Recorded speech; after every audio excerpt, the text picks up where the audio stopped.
Really, it's only accurate testimony for me to say I don't particularly care if anybody watches this. Usually, I wish more people would. I mean, a few people have some sense, and there's always a chance someone with some sense will watch, but it's rare that anybody does. I mean, looking at myself, I can see why I'm not particularly, I'm not a particularly attractive individual. But what I lived through is important to testify about. In this video, I'm going to improvise around some memories that pertain to Carnegie Mellon University, which is where some garage rockers introduced me, so to speak, to the Catholic work of Eirene, whose latter day friendship with Martin Sheen should dispel any idea that Amnesty International fails to harbor assassins and rapists and organized murderers, because Martin Sheen surely is one. Well, I have said that, and I'm on record as substantiated my grounds. And even before it got that bad, they were calling me a liar. So let me go over what it means to be called a liar by the University of Pittsburgh. What it means to be called a liar is that it's better that I should be homeless for 2 years and deaf and in seizures, ending up with profound neurological injuries and on top of the original neurological injuries. Then somebody should investigate my claim that John Schulman is a thief and a gangster. He was arrested on $8 million museum heist, did nothing for my credibility in the eyes of this circus. Let's talk a little bit. I don't. Let's forget that ever happened, because it was thin air, right? And I mean, nobody went in one ear or out the other. So, what does it mean to be called a liar about Pittsburgh? I still have to answer that. Well, there was a facility down by Kings Estate where it was found out by the Pittsburgh Press Gazette, who put on their best pogo stick routine, jump down, hold pee-pee, that children with Down syndrome were being Frank Zappa with tasers by the like of Josh Angrist, an LSD using pilot in the Israeli Air Force and MIT. Sorry, Josh. He was something of a friend of mine. I met him in the Painted Desert, took him to Lamb Lies Down on Broadway. Um, but those memories don't count for much, when Jennifer Rubin, who lived across the street from this facility, is implicated in a white child being battered, tortured, kidnapped by men named Pitmen, which is like Pitbull and Hitman. And a witness stated that he lured me into custody of these kidnapping murderers, who brutally tortured and gassed me because they threatened to kill him if he didn't. And this tallies up in Vince Irene's um, pimp collection service as not being a liar. The University of Pittsburgh swears I'm a liar because of it. John Schulman, Peter Gabriel, Aaron Dixon, the Clubhouse Movement, Bruce Harrell, Joe Biden, Barack Obama, the whole smorgasbord swears that I am a liar because I was brutally tortured, kidnapped, and gassed. Now, what this means is that the people the garage rockers, Evan Nauer and Deborah Martin, Rob Pfeiffer, who introduced me to Vince Irene, want to make a point for Rosa Clemente that I'm a white who disrespects their ensemble of women who connoitered with me. So the harem movement is notorious with Yoko Ono. The Crocagri Goosters lawyer, Amanda Harcourt, Noonan and Zappa, for working with the people who have been shown to have been behind the script and organized Mount Desert Island and force fed me a nerve agent and gassed me in Kings of State and hired the pitmen in saying that um, that I'm a bleeding sheep who should be led to slaughter. And this they think is neat. And they obsessed for years with contaminating me, poisoning me in the mouth, releasing COVID. Nobody investigates in front of it. There's no responsible authority who looks into it because Catholic worker called dibs on the Shannon Harp's penny. You see, the Shannon Harp's penny is sacred because it represents Paul Runco and Greg Coral's claim that grain stamps were lifted in a child psychology experiment put on by Attica State Prison, King Thorals, Peter Gabriel, and the vampires of the Pinkerton decoitery who serve the renegade oligarchs with Wispensky doggerel and their sniveling guitars.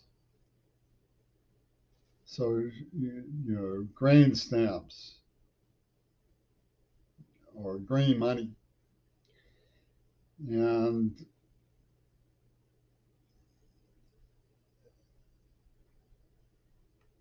in order to collect on this green penny, they Ripper murdered a bystander. And they said, do you deny? Well, the people who set it up included the woman whose house Chris Cook, Ed Oz, and Jimmy Crary snuck into the basement window. They reported she was out of town. And we ran around the house. Play acting burglary is all it was. That was all we did. We play acted burglary. And on our way out, we grabbed some books and grain stamps. We didn't steal really anything. I mean, we heard she was out of town, went running around her house, and then left. Now, this was Tom Sawyer stuff in that neighborhood because you think about it, the girls who were younger than me, I mean, I was about 12 years old, the girls who were 11 were planning kidnapping, torture, and genocide. These Israeli commandos straight from the womb, they were like Alia in Frank Herbert's Dune. They became conscious in the womb or something because by the time they were 10 years old, they were writing postdoctoral super theses for Penis Gabriel's touring workshop about men turning into flapjack contaminators, and this is British psychology because we pranked some lady that we shouldn't have. I mean, it wasn't a nice, I'm not justifying it. Therefore, the administration gets to rip or murder innocent people, steal full estates, kidnap and torture. What led to a situation where I would be willing to go along with that was basically that I was pounded into obedience by these sadistic children who said, if you don't come with us, then it proves you're a party pooper. And it's persuasive when you're a child sometimes to go running around hooliganing. And so they welded the memories shut and formed the horrible terror of the people who kidnapped and tortured me, full-grown men who were armed using gas, nerve agents, and said I'm hiding something. And the vector from getting into some woman's basement to mass murder was hiding something. What was I hiding? Well, it turns out what I was hiding was being kidnapped and tortured. And I was hiding that I had been sworn into trust of the Star of David. The loyalty oath that all Americans have to take after the Kennedy assassinations is swear eternal fidelity to the Star of David. These are secrets of the soul that prove the diabolical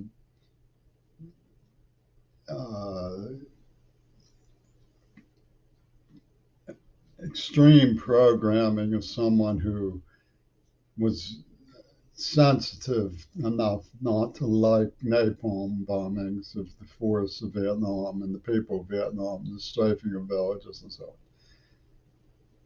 You see how logical it is? And these people have a morbid fixation with me. Hillary Clinton and Vince Eirene and Martin Sheen were absolutely obsessed with penis penetration. They were, what is the meaning of that? And they had Gurdjieff clickers on cyber stalking. What does that mean? Tell us what that means. The parochial whinging of the British establishment towards someone who had been tortured was something they must know everything about. To them, Michael Reagan's favorite scene, which was something that happened to me when I was 9 years old, these people who tormented me. I mean, you talk about, like, why did I go along with it? You should have seen the torments that they were subjecting me to. I was terrified of these people, absolutely terrified. They still laugh. They make small talk. Oh, we dragged them through glass. Brecker had thoughts Gord laughing his ass off, describing how they dragged me through grass. And I would say they're comatose while they were talking about it because I couldn't defend myself. I mean, you think I'd get away, say, would you please get away from me? But I was deaf. I was their hostage as a deaf man. I had no friends. And they say I'm a liar. Did I think it was funny? I never laughed when they made fun of me, when they made a joke of me. They were the leaders. How does because I didn't lead their criminal syndicate, I left Pittsburgh and was homeless for 2 years because I couldn't stand that they raced around the school bus. I dissociated from mania. Yet the same gang had enough influence that Barack Obama had a real, charismatic, good black driving Christian go pulling behind me with condemned building on his truck. They're flashing me subconsciously, the gimmicks of the union when it comes to Peter Gabriel psychology and stuff. I'm condemned because I revolted against endangering black school children. And they say you got to get in to get out, meaning when you admit you're one of us, we'll stop saying that you're a liar. Now, remember, keep in mind that these were people who I reported and was denied were robbing the museum's money,